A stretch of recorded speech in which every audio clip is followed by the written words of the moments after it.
குருவடி சரணம். யூடியூப் நண்பர்கள் அனைவருக்கும் அடியேனின் அன்பான வணக்கங்கள். நான் உங்கள் குருமணிகண்டன் பேசுகிறேன், பொள்ளாச்சியிலிருந்து. திருக்கணித பஞ்சாங்கத்தின்படி வரக்கூடிய மே மாதம் மேசராசி அன்பர்களுக்கு எப்படி இருக்குன்னு பார்க்க போகிறோம். அதற்கு முன்னாடி மே மாதம் 18ஆம் தேதியிலிருந்து மே மாதம் 31ஆம் தேதி வரைக்கும் உங்களுடைய லைஃபை பொருளாதார ரீதியான முன்னேற்றத்துக்குள்ளே எடுத்துகிட்டு போகிறதுக்கு ஒரு வாய்ப்பு கிரியேட் ஆகுது. ஒவ்வொரு ராசிக்கும் அந்த வாய்ப்பு வேறு விதமாக நம்மளுக்கு வெளிப்பட இருக்குது. அப்போது மேஷத்துக்கு உங்களுடைய பொருளாதாரத்தை பன்மடங்கு உயர்த்தி கொள்வதற்கு ஒரு வீடு வாங்கணும், கார் வாங்கணும், வாகனம் வாங்கணும், எக்கனாமிக்கலாக நல்ல சேலரி கிடைக்கணும், காசு பணம் சம்மந்தப்பட்ட எந்த விஷயமாக இருந்தாலும் அதை அடுத்த கட்டத்துக்கு நகர்த்தி கொண்டு போகிறதுக்கு ஒரு அற்புதமான சூழ்நிலை மே 18லேருந்து 31 வரைக்கும் அந்த சூழ்நிலையை கிரியேட் பண்ணுறதுக்கு அடுத்த கட்டத்தை நீங்கள் நகர்த்தி கொண்டு போகிறதுக்குண்டான ஒரு அமைப்பை கொடுக்குது. என்ன செஞ்சால் அது உங்களுக்கு அந்த அமைப்பு வரும் அப்படிங்கிறது இந்த பதிவில் பார்க்க போகிறோம். அதற்கு முன்னாடி மே மாத பலன்கள் எல்லாமே பார்த்துட்டு அதையும் சொல்ல போகிறேன் இடையில. ஸோ பதிவை முழுமையாக கேளுங்க. முதல்ல மே மாதம் மேச ராசிக்கு எப்படி இருக்குது திருக்கணித பஞ்சாங்கத்தின்படி அப்படின்னு பார்க்கும்போது, மே மாதம் நிறைய கிரகங்களினுடைய பெயர்ச்சிகள் நகர்வுகள் இருக்குது.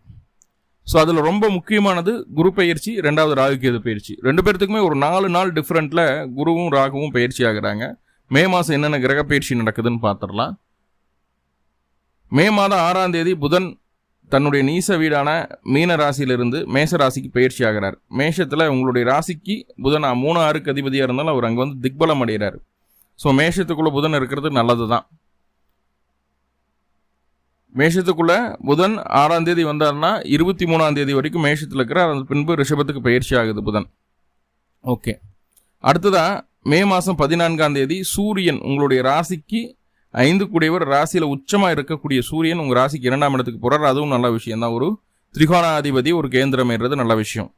ரொம்ப முக்கியமான நகர்வு என்ன அப்படின்னு பார்த்துட்டிங்கன்னா, உங்களுடைய 9-12க்கு அதிபதியான குரு பகவான் ராசிக்கு 2ஆம் இடத்துலேருந்து 3ஆம் இடத்துக்கு மே மாதம் 14ஆம் தேதி பயிற்சி ஆகிறார்.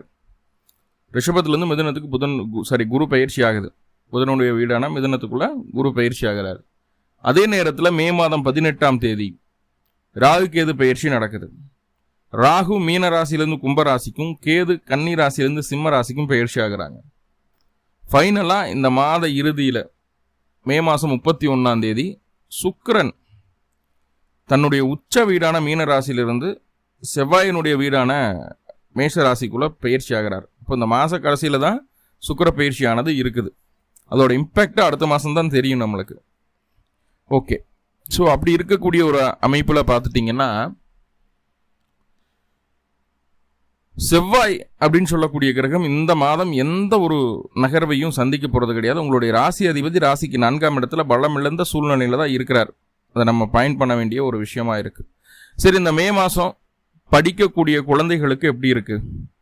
2ஆம் இடத்துல குரு பகவான் இருந்து அவர் 3ஆம் இடத்துக்கு பயிற்சி ஆகிறார். சரி, ஓகே, குரு பயிற்சிக்கு அப்புறம் நல்லா இருக்குமா படிப்பு? அதில் ஒன்றும் தொந்தரவு இல்லை, பெருசாக தொந்தரவு இல்லை, நல்ல நாலேஜ் கிடைக்கும். அதே நேரத்தில் எக்ஸ்ட்ராவாக சில விஷயங்களை கற்றுக்கொள்ளக்கூடிய ஒரு வாய்ப்பு. உங்களுடைய வளர்ச்சிக்கு என்னென்ன விஷயங்களெல்லாம் வேணுமோ, என்னென்ன வித்தைகளெல்லாம் வேணுமோ அதெல்லாம் கற்றுக்கலாம். முக்கியமாக மேசராசி அந்த ஈழசி நாடகம், அந்த உங்களுக்கு வந்து அந்த டைப்பிங் படிக்கிறது, நீச்சல், இந்த மாதிரி குழந்தைகளுக்கு என்னென்ன விஷயங்கள் தேவைப்படுதோ அதையெல்லாம் கற்றுக் கொடுக்கலாம். அதுக்குண்டான சூழ்நிலை வந்தாச்சு மே மாதம் 14ஆம் தேதிக்கு மேலே. இப்போ படிப்பு எப்படி சார் இருக்கும்? ஏதாவது எக்ஸாம் எழுதிட்டு இருக்கோம், இல்லை வேறு ஏதாவது எக்ஸ்ட்ராவாக படிக்க வைக்கிறதுக்கு ஏதாவது வாய்ப்பு இருக்கானா? மே மாதம் 6ஆம் தேதியே வந்து புதன் ராசிக்குள்ளே வந்துடுற திக்பலம் ஆகிறாரு. அப்படிங்கும்போது என்னதான் ஒரு 6 கூடியவராக இருந்தாலும் அவர் 3ஆம் அதிபதி கூட இல்லையா? அப்போது படிக்கணுங்கிற ஆர்வத்தை கொடுக்கறதுக்கு அந்த புதன் ரெடி ஆயிடுவார். இப்போ குழந்தைகளை பொறுத்தளவுக்கு படிப்பு அப்படிங்கிற விஷயத்தில் எந்த காம்ப்ரமைஸும் இல்லை. படிக்கிறதாகட்டும், விளையாட்டு விஷயங்களை கற்றுக்கிறதாகட்டும், கற்றுக்கொள்ளக்கூடிய, தன்னை வளர்த்தி கொள்ளக்கூடிய ஒரு காலகட்டம் அப்படின்னு சொல்லிடலாம். அதில் எந்த மாற்றமும் இல்லை. ஆனால் கீழே விழுந்து சின்னதாக அடிபடுறது, காயங்களாகிறது, இந்த மாதிரி விஷயங்கள் எல்லாம் குழந்தைகளுக்கு உண்டு. விளையாட்டுத்தனமாக இருக்கிறதுனால கொஞ்சம் அந்த விஷயங்களும் உண்டு. நிறைய நட்பு வட்டத்தை உருவாக்கி கொள்ளக்கூடிய ஒரு காலகட்டம். ஒரு 15-20 வயசு வரைக்கும் எடுத்தாலுமே குழந்தைகள் தான் நம்ம எடுக்கணும். அப்படி பார்க்கும்போது நிறைய நட்பு வட்டங்கள் உருவாக்கி கொள்ளக்கூடிய காலகட்டம். ஒரு 20 வயசு 22 வயசு இருக்குது அப்படின்ற மாதிரி இருந்ததுன்னா காதல் மலரக்கூடிய ஒரு சூழ்நிலையும் சொல்லுது. நண்பர்களுக்குள்ளேயே அது காதலாக மாறக்கூடிய ஒரு அமைப்புகளையும் சொல்லுது. ஸோ அதை கொஞ்சம் நம்ம பார்த்துக்கிடணும். சரி, ஓகே. வேலைக்கு போகிறோம் நாங்கள் சார், சம்பாதிக்கிறோம், சம்பளத்துக்கு வேலைக்கு போகிறோம், மாதமான சம்பளம் வருது. எந்த ஐடியாக இருந்தாலும் சரி, கூலி வேலையாக இருந்தாலும் மாதமான சம்பளம் வாங்கினா எங்களுக்கு எப்படி இருக்கும் மேஷத்துக்கு அப்படின்னு சொல்லி பார்த்துட்டா, 6ஆம் இடத்துல கேது இருக்க வரைக்கும் வேலையில் நிறைய பிக்கல் புடுங்கல்கள், அழுத்தங்கள், கஷ்டங்கள் எல்லாமே இருந்துட்டு இருந்தது. ஆனால் வரக்கூடிய 18ஆம் தேதி, மே மாதம் 18ஆம் தேதிக்கு மேலே அந்த ராகு கேது பயிற்சி நடக்குது. இதற்கு முன்னாடி எவ்வளவு பிரச்சனைகளை உங்களுடைய வேலைகளை சந்திச்சிங்களோ, நிறைய பிரச்சனைகளை சந்திச்சாச்சு, நிறைய எதிர்ப்புகளை சந்திச்சாச்சு. ஆனால் எதிர்ப்புகளையும் சரி பிரச்சனைகளையும் மேஷம் சமாளிச்சிருச்சுன்னு தான் சொல்லணும். கண்டிப்பாக சமாளிக்கக்கூடிய அளவுக்கு தான் எல்லாமே இருந்தது அப்படின்னு சொல்லணும். ஆனால் ரொம்ப கஷ்டப்பட்டுட்டீங்க வேலையில் மேசராசி. இப்போ அந்த ராகுகேது பயிற்சி ஆகிறது அப்படிங்கிறது உங்களுக்கு அந்த வேலை சம்மந்தமான விஷயங்களில் பெரிய பாதிப்புகள் இருந்தால் அது நீக்கிடுது. வேலை சம்மந்தமான விஷயங்கள், ஒரு ப்ரொமோஷனுக்காக எதிர்பார்த்துட்டு இருக்கிறீங்க, இல்லை நீங்கள் செஞ்ச வேலையை ப்ரூவ் பண்ணணும், அடுத்தவங்களுக்கு கொண்டு போய் சேர்க்கணும், பெரிய இடத்துல நீங்கள் கொண்டு போய் சேர்க்கணும், ஒரு மேனேஜருக்கோ ஒரு ஜென்ரல் மேனேஜருக்கோ நம்மளுடைய ஸ்டஃப் என்ன அப்படிங்கிறத அவங்க தெரிஞ்சுக்கணும் அப்படின்னு விருப்பப்பட்டீங்கன்னா, இந்த காலகட்டம் மே மாதம் 18ஆம் தேதியிலேருந்து மே 23 வரைக்கும் கிட்டத்தட்ட 5-6 நாள் இருக்குது. அந்த 6 நாட்கள் உங்களுக்கான நாட்கள். உங்களுடைய ஸ்டஃப்பு உங்களுடைய மேலதிகாரிகளுக்கு தெரிவதற்குண்டான வாய்ப்புகளை இந்த நாட்கள் உருவாக்கி கொடுக்கும். ஸோ அதை நம்ம மைண்டில் வச்சுக்கிற மாதிரி இருக்கும். ஓகே, இப்போ வேலையை பொறுத்தளவுக்கு ஃப்ரீயாக போகிறீங்க, அவ்வளோதான். ஒர்க்லோடு கம்மியாக போகுது, ஏதாவது ப்ரொமோஷன் கிடைக்கிற மாதிரியான அமைப்புகள் இருக்குது. அதே நேரத்தில் உங்களுக்கு அந்த சம்பள உயர்வு இல்லை சம்பள நிலுவையில் இருந்தது, இது வரைக்கும் கிடைக்காம இருந்தது, வேலை செஞ்சதுக்கு உண்டான காசு கூட கிடைக்கல அப்படின்னு சொல்லிட்டு இருக்கக்கூடிய நபர்களுக்கு கூட முழுசாக அந்த பணம் வரல அப்படின்னாலும் ஏதோ ஒரு அளவுக்கு வராமல் இருக்கிறதுக்கு ஏதோ வந்தால் போதும் அப்படின்னு நினச்சிட்டு இருந்தீங்கன்னா கண்டிப்பாக அது பண வருமானத்துக்கு உண்டான ஒரு சூழ்நிலையை இது ஏற்படுத்துது. அது ஒரு பாசிட்டிவான சைடு தான். வேலை பொறுத்தளவுக்கு கொஞ்சம் பாசிட்டிவாக தான் இருக்குது அந்த மாதம், ஒன்றும் தவறு சொல்கிறதுக்கு இல்லை. ஏன்னா முதல் 18 நாட்கள் மட்டும் கொஞ்சம் கவனமாக இருங்க, அவ்வளோதான். போகும்போது ஏதாவது ஒரு வேலையை செஞ்சு போட்டு போயிருக்கு அது, அதனால் கொஞ்சம் கவனமாக இருங்க. வேலையை விட்டு வெளியே வரணும், பிடிக்கணும் அப்படிங்கிற எண்ணமெல்லாம் வேண்டாம். ஆல்மோஸ்ட் நீங்கள் அந்த பிரச்சனையிலேருந்து வெளியே வந்துட்டீங்க, இன்னும் கொஞ்சம் தான். அதை தாண்டிச்சுன்னா நீங்கள் ஃப்ரீ ஆகிடுவீங்க. Okay, right. சரி, வேலைக்கு போகிறோம் நாங்கள். சுயதொழில் செய்யக்கூடிய நபர்களுக்கு எப்படி இருக்குது? 10 கூடியவர் ராகு கூட போய் உட்கார்றாரு. எப்போ வரைக்கும்? மே மாதம் 18ஆம் தேதி வரைக்கும். அப்போது சுயதொழில் செய்யக்கூடிய நபர்களுமே மே 18 வரைக்கும் புதுசாக எந்த வித மாற்றத்தையும் செஞ்சிடக்கூடாது. தொழிலை விரிவுபடுத்துகிறேன், பிடிக்கிறேன் அப்படின்ட்டு ஏதாவது புது முயற்சிகளை, வேற்று மனிதர்களை நம்பி செய்யக்கூடிய சில விஷயங்களை செய்யாமல் இருக்கிறது நல்லது. 18 வரைக்கும் புது முயற்சிகள் தவிர்க்கப்பட வேண்டிய ஒன்றாக இருக்கிறது. அதற்கு பின்பு ஓவராக ஆசைப்படாமல் சிம்பிளாக டெவலப் பண்ணணும்னு நினச்சிங்கன்னா கண்டிப்பாக டெவலப் பண்ணுவீங்க. அது கொஞ்சம் அலைச்சலெல்லாம் இருக்கும், கொஞ்சம் செலவுகளும் இருக்கும், அதெல்லாம் ஒன்றும் இல்லை. அதெல்லாம் கண்டிப்பாக எல்லாத்துக்கும் இருக்கிறதா. எந்த செலவும் பண்ணாமல், எந்த அலைச்சலும் பண்ணாமல் எந்த காரியமே நடக்காது இல்லையா? ஸோ அப்படி பார்க்கும்போது பார்த்துட்டா கொஞ்சம் அலைச்சலும் செலவுகளும் வர்ற மாதிரியான ஒரு சூழ்நிலைகளை சொல்லுது. இருந்தாலும் உங்களுடைய தொழிலை விரிவுபடுத்துறதுக்குண்டான வேலைகளை செய்வீங்க. ஃப்ரான்ச்சைசிங் ஏற்படுறது, பிடிக்கிறது, பக்கம் இன்னொரு பக்கம் வைக்கிறது, இல்லை கஸ்டமருக்கு கொடுக்கறதுக்காக சின்ன சின்னதாக அட்வர்டைஸ்மெண்ட் பண்ணுறது. ஸோ இந்த மாதிரி விஷயங்களெல்லாம் மே மாதம் 18ஆம் தேதிக்கு மேலே பண்ணிக்கிங்க. அது உங்களுக்கு சாதகமாக இருக்கும். அதுக்கு முன்னாடி என்ன பண்ணாலும் அது லாஸ் அப்படிங்கிறத மைண்டில் வச்சுக்கோங்க. அப்போது வேலையாகட்டும் தொழிலாகட்டும் மே 18 வரைக்கும் ரொம்ப ரொம்ப கவனம் வேணும். அப்படிங்கிறது எந்த காம்ப்ரமைஸ் இல்லை. வேலைக்காக தொழிலுக்காக வெளியூர், வெளிமாநில, வெளிநாடு ட்ரை பண்ணால் இந்த காலகட்டம் அது உங்களுக்கு சாதகமாக அமையும். மே 18க்கு மேலே உங்களுக்கு சப்போர்ட்டிவாக இருக்குது. இப்போ ஜீவனம் சம்மந்தமான விஷயங்களுக்கு மேசராசிக்கு மே 18க்கு மேலே தான் நல்ல காலம் அப்படிங்கிறத நம்ம புரிஞ்சுக்க வேண்டியது இருக்கும். சரி, ஓகே. குழந்தை அமைப்புகள், குழந்தை பேர் கிடைக்கிறதுக்கு வாய்ப்புகள் உண்டா அப்படின்னு கேட்டால், இந்த மாதம் முழுக்காவே குழந்தை பேருக்கான முயற்சிகள் எடுக்கலாம், கண்டிப்பாக வாய்ப்பு உண்டு. முக்கியமாக மே 18க்கு மேலே குழந்தைக்காக முயற்சி எடுக்கிறீங்க, அதுக்காக மருத்துவ செலவு இது வரைக்கும் பார்த்துட்டு இருந்தீங்க, எனக்கு கிடைக்கவே இல்லை, பிடிக்கல அப்படின்ற மாதிரி இருந்ததுன்னா, மே 18க்கு மேலே உங்களுக்கு புத்திர பேர் கிடைக்கிறதுக்கு உண்டான ஒரு அற்புதமான ஒரு சூழ்நிலை அமையும். நல்ல டாக்டர்ஸ் கிடைப்பாங்க, நல்ல ட்ரீட்மெண்ட் கிடைக்கும், இல்லைனா கிடைச்சிடும் அப்படிங்கிற நம்பிக்கை மனசுக்குள்ளே வரும். செல்ஃப் கான்ஃபிடென்ஸ், அந்த குழந்தையின் மீது செல்ஃப் கான்ஃபிடென்ஸ் அதிகமாகும். சார் எனக்கு குழந்தையெல்லாம் இருக்குது சார், ஒன்றும் பிரச்சனை இல்லை, குழந்தைகளுக்கு மருத்துவ செலவு வரதை காட்டுது. ஸோ பார்த்துக்குங்க. நான் தான் முன்னாடியே சொன்னேன், கீழே விழுந்து மேலே விழுந்து கை காலில் அடிபட்டுருக்கிறதுக்கு வாய்ப்புகள் உண்டு அப்படின்னு சொன்னேன் இல்லையா? அந்த மாதிரி குழந்தைகளுக்கு மருத்துவ செலவு சற்று வருவதற்கு வாய்ப்புகள் உண்டு அப்படிங்கிற சொல்லுது. குழந்தைக்காக முயற்சி பண்ணால் மே 18க்கு மேலே நல்ல காலம் வந்தாச்சு. அந்த அந்த மாதம் ஃபுல்லாகவே உங்களுக்கு ஃபேவராக தான் இருக்குது, ட்ரை பண்ணலாம். காதல் சம்மந்தமான விஷயங்கள் ஆல்ரெடி ஏதாவது பிரச்சனை இருந்துன்னா மே 18க்குள்ளே ரெடி பண்ணிவிடுங்க. அப்புறம் பார்த்துக்கலாம்னு ஆற போட்டிங்கன்னா மே 18க்கு மேலே அந்த காதல் மீண்டும் சேருவதற்கு வாய்ப்புகளை தருவதே இல்லை. அடுத்து 1 வருஷம் 1.5 வருஷத்துக்கு தொந்தரவுகளை கொடுத்தே தீரும். என்னதான் ராசியில் 5க்குடைய சூரியன் உச்சம் பெற்று உட்கார்ந்தாலும் மே 18க்கு மேலே செல்லா காசாக போயிடும். சூரியனுடைய பலமும் அங்கே இல்லாமல் போயிடும். ஏன்னா மே மாதம் 14ஆம் தேதியே சூரியன் பயிற்சி ஆகிடுவார் 2ஆம் இடத்துக்கு. ஸோ அதை நம்ம மைண்டில் வச்சுக்கணும். காதல் விவகாரங்கள் என்ன இருந்தாலும் சரி, ஒருத்தர்கிட்ட ப்ரப்போஸ் பண்ணணும்னு நினச்சா கூட மே 18க்குள்ளே சொல்லிவிடுங்க, டிலே பண்ண வேண்டாம் அப்படிங்கிறத சொல்லுது. ஓகே. அதே போல் ஷேர் மார்க்கெட்டு இந்த மாதிரி விஷயங்களெல்லாம் இருக்குது இல்லைங்களா, ஒரு சூது இந்த மாதிரி விஷயங்கள், பெட்டிங் இதெல்லாம் இருக்குது இல்லையா, அதெல்லாம் மே 18க்கு மேலே குறைச்சிக்குங்க. அதுக்கு முன்னாடி கொஞ்சம் ஃபேவராக இருந்தது, உன்னி அது ஃபேவராக இருக்குமான்னு கேட்டால் வாய்ப்புகள் குறைவு. ஸோ அதெல்லாம் கொஞ்சம் குறைச்சிக்க வேண்டிய ஒரு கட்டாயம் உண்டு அப்படிங்கிற சொல்லுது.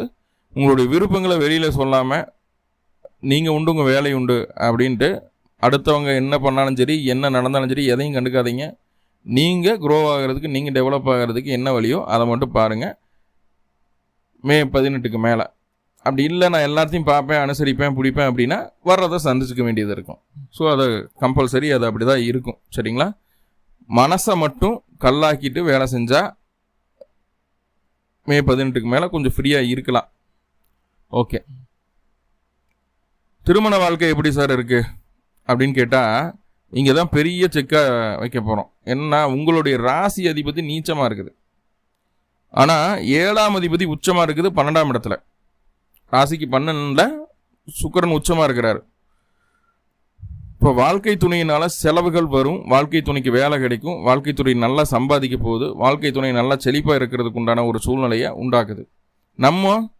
நம்ம இருக்கிற சம்பளத்தை விட்டுருவோம், உடல் ஆரோக்கியத்தில் கவனம் காட்டணும். உடம்புல ஏதாவது பிரச்சனை வந்துருச்சு, அப்படி வந்துருச்சு, இப்படி வந்துருச்சு, நான் தேவையற்ற மனபயம் மனசுக்குள்ளே வந்துடும். நம்ம நேராகவே நடந்தாலும் நீ பண்ணது தப்பு, நீ சொன்னது தப்பு, உன்னோட நடத்த குற்றத்துக்கு உண்டான ஒரு நடத்தையாக இருக்குது, இப்படியெல்லாம் நடந்துக்கக்கூடாது, பிடிக்கூடாதுன்னு சொல்லி போகிறோம் வரவெல்லாம் நம்மளுக்கு அட்வைஸ் பண்ணுற மாதிரியான ஒரு சூழ்நிலைகளை இது ஏற்படுத்துது. ஸோ கொஞ்சம் கவனம். வாழ்க்கை துணைக்கு நம்ம கொஞ்சம் பெண்ட் பண்ணி போகிறது அப்படிங்கிறது நல்லா இருக்கும். பெண்ட் பண்ணலை, நான் இப்படி தான் விரைச்சிட்டு தான் நிற்பேன் அப்படின்னா போடா அப்படின்ட்டு அடுத்த வேலையை பார்த்துட்டு போயிடும். போடாவோ போடியோ சொல்லி போட்டு அடுத்த வேலையை பார்த்துட்டு போயிடும். நம்மளுக்கு உண்டான ரெஸ்பான்ஸு இந்த காலகட்டம் துணைகிட்ட இருந்து கிடைக்கிறதுக்கு வாய்ப்புகள் இல்லை அப்படிங்கிறத மைண்டில் உள்வாங்கிக்கிங்க. அவங்க சொல்கிறாங்க அது இதுன்னு சொல்லிட்டு போட்டு நம்ம அவங்க இறங்கினோம்னா அவங்களால லாஸ் தான் ஆகும். நம்ம கையில் இருக்கிற காசு பூரா செலவு பண்ணுறதுக்கு உண்டான ஒரு சூழ்நிலை தான் சொல்லுது. கையிருப்பு காசு செலவாகிறதுக்கு உண்டான ஒரு சூழ்நிலை தான் சொல்லுது. இது வாழ்க்கை துணைக்காக செலவு பண்ணுங்க, தப்பில்லை. அப்புறம் வேறு யாருக்காக பண்ணுறீங்க, எதுக்காக சம்பாதிக்கிறீங்க அப்படின்னு நான் கேட்பேன். ஆனால் தண்டமாக நண்பர்களுக்காக, அதுவும் பெண் நண்பர்களுக்காக செலவு பண்ணாமல் இருக்கிறது நல்லது அப்படிங்கிறது என்னுடைய ஒரு சிறிய வேண்டுகோளாக இருக்குது. ஓகே. பத்திரப்பதிவு மற்ற விஷயங்கள் எல்லாமே இந்த காலகட்டம் உங்களுக்கு சாதகமாக இருக்கும். மே 23 வரைக்கும் அது உங்களுக்கு சப்போர்ட்டிவாக பண்ணுது. பாகப்பிரிவினைகளோ பத்திரப்பதிவுகளோ இல்லை டாக்குமெண்ட்ஸ் சொந்தமாக, பேங்க்ஸ் சொந்தமாக, லோன் சொந்தமாக என்ன விஷயங்களை முயற்சி எடுத்தாலும் அது இந்த காலகட்டம் உங்களுக்கு கொஞ்சம் ஃபேவராக இருக்கிற மாதிரியான ஒரு சூழ்நிலைகளை சொல்லுது. ஓகே. வண்டி வாகனம் வீடு சம்மந்தமான விஷயங்கள் ஏதாவது மாற்றங்களை செய்யலாமானா அப்படி ஒன்றும் பெருசாக பாதிப்புகள் இல்லை. மனசு அது மேலே லயிச்சு கிடக்கும்.